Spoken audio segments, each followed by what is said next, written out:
नमस्कार, बहुत स्वागत है आपका। मौनी अमावस्या इस बार 21 जनवरी को मनाई जाएगी और इस दिन पवित्र नदियों में डुबकी लगाने का भी विधान है, दान करने का भी विधान है और बहुत सारे रीति रिवाज मानने का भी विधान है।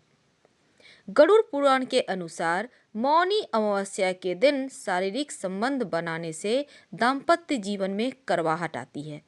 इस दिन मन को सात्विक रखें, पूजा पाठ करें, घर में शांति का माहौल बनाए रखें, किसी का अपमान ना करें और जुबान पर मीठी वाणी का प्रयोग करें। वैसे तो पवित्र नदी सरोवर में नहाने का विधान है। अगर आप नहीं जा पा रहे हैं किसी कारणवश किसी पवित्र नदी सरोवर में नहाने के लिए, तो घर में ही पानी में थोड़ा सा गंगा जल डालकर नहाएं तो अच्छा है। इस दिन झाड़ू का भी उपाय किया जाता है, क्योंकि अमावस्या की तिथि वैसे भी बहुत मायने रखती है और इस बार की अमावस्या भी बहुत खास है। अपने हाथ में ढेर सारी खुशियाँ समेट कर लाई हुई हैं। ऐसे में शनि देव का निमित्त अगर ये अमावस्या की हम बात करें तो शुक्रवार के दिन अमावस्या की तिथि है और इस दिन अगर आप चाहते हैं कि जीवन में खुशियाँ आए, पितृदोष परेशान ना करें, माँ लक्ष्मी प्रसन्न रहें, तब ऐसे में इस दिन कुछ उपाय किए जाते हैं। झाड़ू जिसका हम उपयोग करते हैं अपने घर में झाड़ू देने का, ऐसे में अगर आप चाहते हैं कि माँ लक्ष्मी और भगवान कुबेर की कृपा आप पर बरसती रहे, तो क्या करेंगे, 1 या 3 नई झाड़ू ले लें। याद रखिए 1 या 3 जोड़े की संख्या में भूल कर भी झाड़ू मत खरीदिएगा।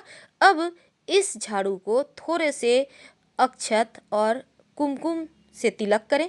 फिर जहाँ पर मूठ होता है, हैंडल जिसका हम झाड़ू का पकड़ते हैं, वहाँ पर मौली धागा बांधें। अब किसी भी पास के मंदिर में ले जाकर दान कर दें।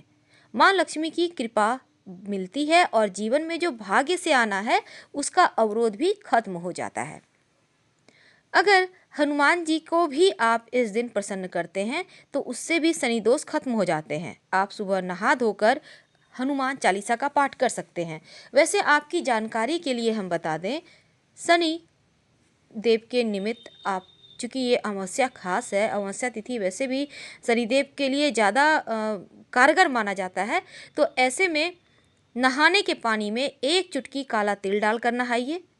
भगवान सूर्य को जल में 1 चुटकी काला तिल डालकर अर्पित करें और साथ ही इस दिन तिल खाना भी चाहिए और तिल का दान भी करना चाहिए।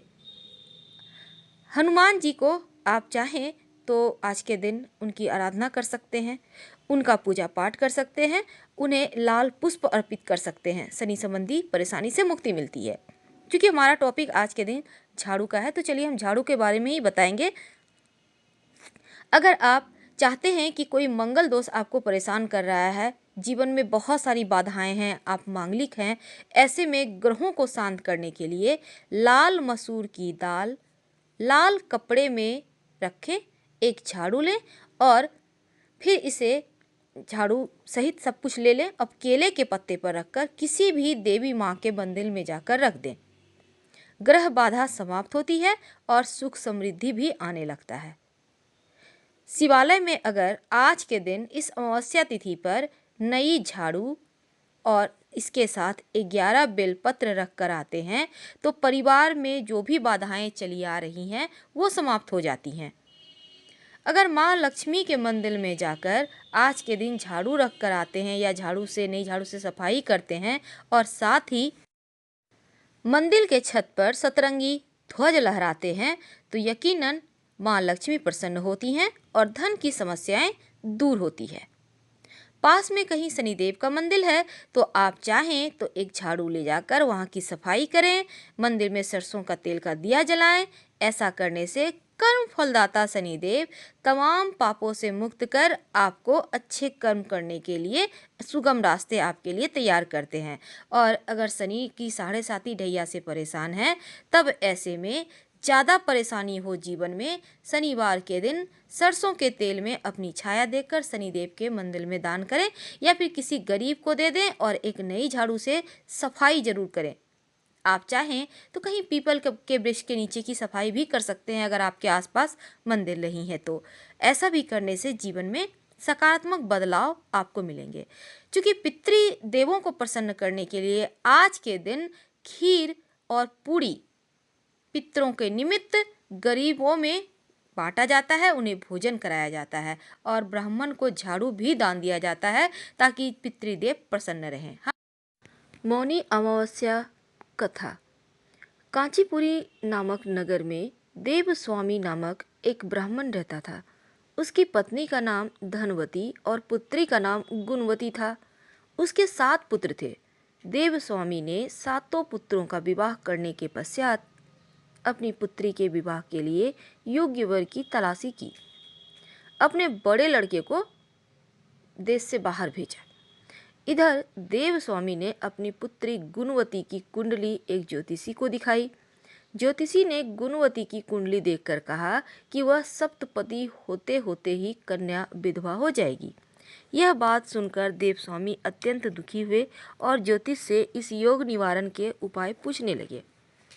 ज्योतिष ने बताया कि इस योग का निवारण सिंहल द्वीप वासिनी सोमा नामक धोबिन को घर बुलाकर उसकी पूजा करने से ही संभव होगा।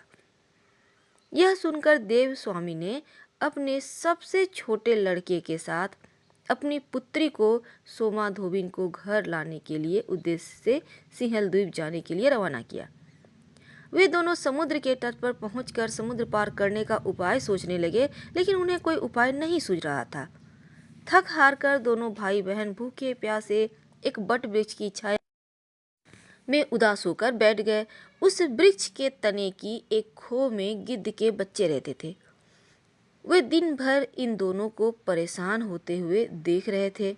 शाम को बच्चों की माँ उनके लिए कुछ आहार लेकर आई और उन्हें खिलाने लगी, लेकिन गिद्ध के बच्चों ने कुछ नहीं खाया और अपनी माँ से कहा, इस वृक्ष के नीचे आज सुबह से ही 2 भूखे प्यासे प्राणी बैठे हैं, जब तक वे नहीं खाएंगे हम भी नहीं खाएंगे।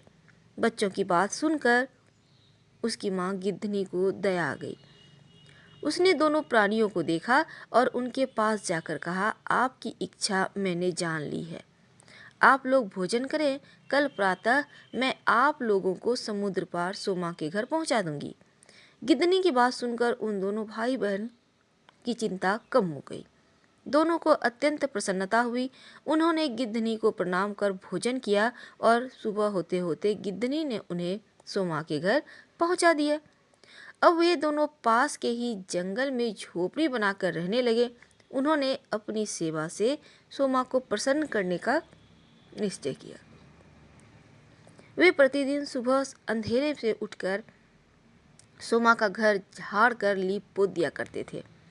सोमा को हर रोज इतने ढंग से अपना घर लीपा पुता हुआ एवं साफ सुथरा देखकर आश्चर्य होता था। एक दिन उसने अपनी बहुओं से इस बारे में पूछा, तो सभी बहुओं ने बताया कि हम लोगों के अलावा और कौन यह काम करने के लिए हमारे घर आएगा। परंतु सोमा को बहुओं की इस बात पर विश्वास नहीं हुआ और उसने एक दिन सारी रात जागकर घर की सफाई का सारा रहस्य जान लिया। यह जानकर उसे बड़ा दुख हुआ कि उसके घर की सफाई एक ब्राह्मण कन्या और उसका भाई करता है। उसने इस तरह सेवा करने का कारण पूछा, पर भाई ने सोमा को सारी बात बताई। जिसे सुनकर सोमा ने कहा, आज से तुम लोग यह काम करना छोड़ दो। मैं तुम लोगों की साधना सेवा से प्रसन्न और विवश भी हूँ। अब तुम्हारी सेवा के लिए बिना ही मुझे विश्राम नहीं मिल सकता। इसलिए सोमा उनके आग्रह पर दोनों के साथ घर जाने को तैयार हो गई। प्रस्थान करते समय उसने अपनी बहुओं से कहा कि यदि मेरी अनुपस्थिति में किसी की मृत्यु हो जाए तो उसके शरीर को नष्ट न करना। क्षण भर बाद दोनों अतिथियों के साथ वह कांचीपुरी पहुंच गई। दूसरे दिन गुणवती का विवाह संपन्न हुआ और सप्तपदी होते होते ही उसके पति की मृत्यु हो गई। सोमा ने अपने संचित पुण्य का फल गुणवती को दान कर उसके पति को जीवित कर दिया और उन्हें आशीर्वाद देकर वह सिंहल द्वीप के लिए रवाना हो गई। संचित पुण्य छीन होने से सोमा का पुत्र, दामाद और पति की घर में मृत्यु हो गई। यह जानकर नया पुण्य संचित करने के उद्देश्य से वह रास्ते में एक जगह रुकी। नदी के तीर पर स्थित एक पीपल के वृक्ष की छाया में भगवान विष्णु का पूजन किया और पीपल के वृक्ष की 108 परिक्रमाएं की। इतना करना था कि सोमा के पुत्र, दामाद और पति जीवित हो गए और सभी खुशीपूर्वक रहने लगे। निष्काम भाव से सेवा का फल बहुत मीठा होता है और इस व्रत का यही लक्ष्य है। हर हर महादेव। धन्यवाद।